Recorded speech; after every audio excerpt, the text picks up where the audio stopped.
Vivien Leigh fue una de las actrices más deslumbrantes de la historia del cine, un ícono eterno gracias a su inolvidable Scarlett O'Hara en Lo que el viento se llevó, pero tras su rostro angelical y su talento descomunal se escondía una mujer marcada por la lucha contra la bipolaridad y una vida de altibajos que la llevaron desde la cima de Hollywood hasta los rincones más oscuros de su mente.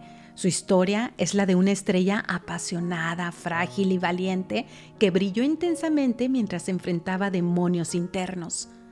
Vivien Leigh, las historias de Jasmine. Nació como Vivian Marie Herlihy el 5 de noviembre de 1913 en la India británica, hija única de un matrimonio acomodado. Su infancia estuvo llena de privilegios, viajes y una educación refinada, pero también de soledad. A los 6 años, sus padres la enviaron a un internado en Inglaterra y durante 2 años no los vio. Ese abandono temprano dejó una huella profunda, un vacío que la acompañaría siempre.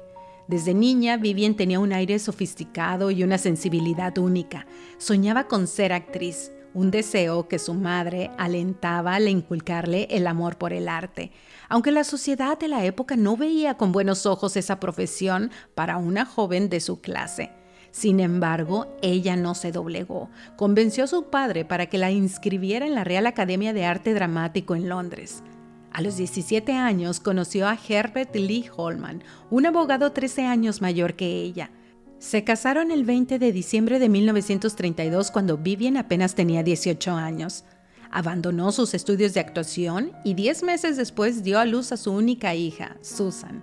La vida de ama de casa pronto se volvió una jaula para ella.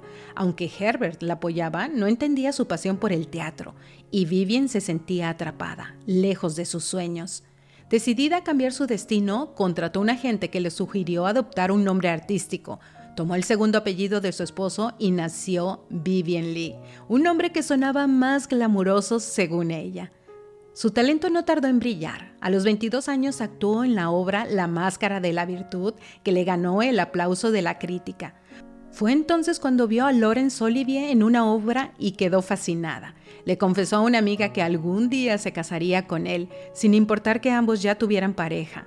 El destino los unió en 1937 en la película Fuego sobre Inglaterra. A pesar de estar casados con otros, la química entre ellos fue instantánea y explosiva. Comenzaron un romance apasionado que duró 1 año y medio, pero sus divorcios no llegaban. Cansados de esperar, abandonaron a sus esposos y a sus hijos para vivir su amor en secreto.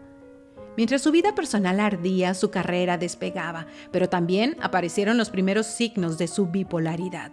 Durante una interpretación de Ofelia en Hamlet, tuvo un episodio. Gritó a todos, incluso a Laurence, para luego calmarse como si nada hubiera pasado. Nadie entendió entonces que era el inicio de un trastorno que la perseguiría siempre. En 1939, Laurence viajó a Hollywood para participar como protagonista en la película Cumbres Borrascosas, dejando a Vivien en Londres. Fue entonces cuando ella supo que buscaban a Scarlett O'Hara para Lo que el viento se llevó. Su agente trató de conseguirle una audición, pero el productor David Selznick, que la vio trabajar en teatro, la veía demasiado inglesa para el personaje. Determinada, se mudó a Los Ángeles y al verla actuar, todos supieron que ella era Scarlett O'Hara.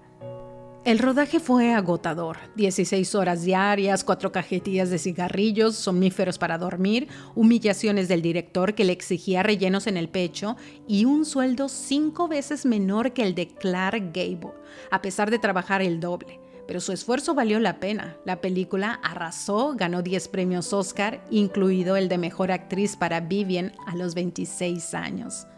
La fama llegó de golpe, algo que ella detestaba. No soy una estrella de cine, soy actriz, decía, rechazando la superficialidad de Hollywood y anhelando papeles profundos. En 1940, tras años de lucha, los divorcios de ambos llegaron. Vivien y Laurence se casaron en secreto, con Katharine Hepburn como madrina. Fue un amor inmenso, pero también un sacrificio. Ambos renunciaron a la custodia de sus hijos. Todo parecía perfecto hasta que en 1944 le diagnosticaron tuberculosis en el pulmón izquierdo a Vivien. Pasó semanas en el hospital y salió aparentemente recuperada, pero la enfermedad volvería años después. Ese mismo año intentó relanzar su carrera en el cine, pero los fracasos se acumularon. Rechazó Orgullo y Prejuicio y en 1945, mientras rodaba César y Cleopatra, embarazada, sufrió una caída que le provocó un aborto espontáneo. La pérdida la hundió en una depresión profunda y desató otro episodio bipolar. Su trastorno empezó a manifestarse con más fuerza. No solo gritaba o lloraba, su líbido se disparó, llevándola a aventuras con desconocidos como taxistas y repartidores. Lawrence lo sabía y sufría en silencio. Su matrimonio, tan apasionado como tormentoso, comenzó a resquebrajarse. En 1948, durante una gira en Nueva Zelanda, tuvieron una pelea brutal. Vivian, fuera de sí porque no encontraba sus zapatos, se negó a actuar. Lawrence, furioso, le gritó y la golpeó. Ella le devolvió el golpe. Toda la compañía lo vio. Fue un punto de no retorno. En Australia, Lawrence descubrió a Peter Finch, un joven actor que contrató para su compañía. Irónicamente, Finch terminó en la cama de Vivian. Exhaustado por sus cambios de humor y su deseo insaciable, Lawrence sintió alivio en lugar de celos.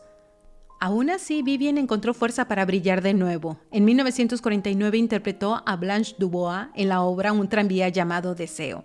Su actuación fue aclamada, pero tras más de 300 representaciones, confesó que encarnar esa mente rota la había llevado al borde de la locura.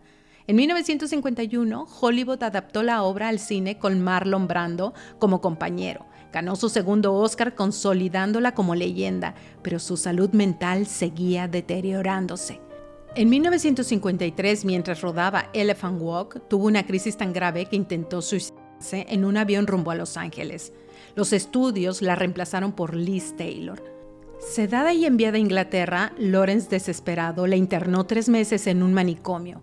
Las sesiones de electrochoque dejaron quemaduras en sus sienes, cicatrices de un dolor que no se veía en pantalla. A pesar de todo, Vivian y Lawrence seguían juntos trabajando en el teatro. En 1956, a los 44 años, quedó embarazada nuevamente. Esperaban que el bebé lo salvara, pero otro aborto espontáneo la devastó. Durante una gira en Tito Andrónico, su bipolaridad explotó. Entró desnuda a un parque, golpeó a Lawrence con una toalla mojada y él la arrojó al otro lado de la habitación. Tras casi 20 años, Lawrence no pudo más. La dejó por Joan Plowright, confesando que nunca amaría a nadie como a Vivian, pero que sus cambios de humor lo habían agotado. Ella cayó en los brazos de Jack Merivale, quien prometió cuidarla. En 1960 se divorciaron oficialmente. Vivian intentó seguir adelante. En 1963 protagonizó el musical Toberick, pero su bipolaridad la traicionó. Olvidaba diálogos, cantaba a destiempo, agredía a sus compañeros. Aún así, ganó un Tony. En 1965, durante El barco de los locos, golpeó a Lee Marvin con un tacón, dejándole una cicatriz. Fue su última película. La tuberculosis regresó en 1967. Una noche de verano, mientras se recuperaba en cama, se levantó para ir al baño y se desplomó. Jack la encontró sin vida. Era 8 de julio de 1967 en Londres. Lawrence, pese a los años separados, corrió a verla. Se quedó con su cuerpo hasta que se lo llevaron. Ayudó a organizar su funeral y esparció sus cenizas cerca de su casa. Los teatros de Londres apagaron sus luces 1 hora en su honor. Semanas antes, Lawrence había llorado al verla en una película diciendo: esto era amor. Vivian sentía lo mismo y una vez dijo: preferiría haber vivido una vida corta con Lawrence que una larga sin él. Su vida fue un torbellino de gloria y tragedia, una lucha apasionada contra sus propios límites, hasta que la oscuridad finalmente la alcanzó. Queridos amigos, esta fue la triste historia de Vivian Leigh, que sin duda era bellísima y dejó una huella imborrable en el cine con su personaje como Scarlett O'Hara. Lamentablemente sufría un trastorno mental que fue destruyendo su vida poco a poco. Tal vez si hubiera nacido en otra época habría recibido un tratamiento mejor. Espero que les haya gustado el video. No olviden dejarme sus comentarios o sus likes, pues son muy importantes para el canal. Hasta pronto. Adiós.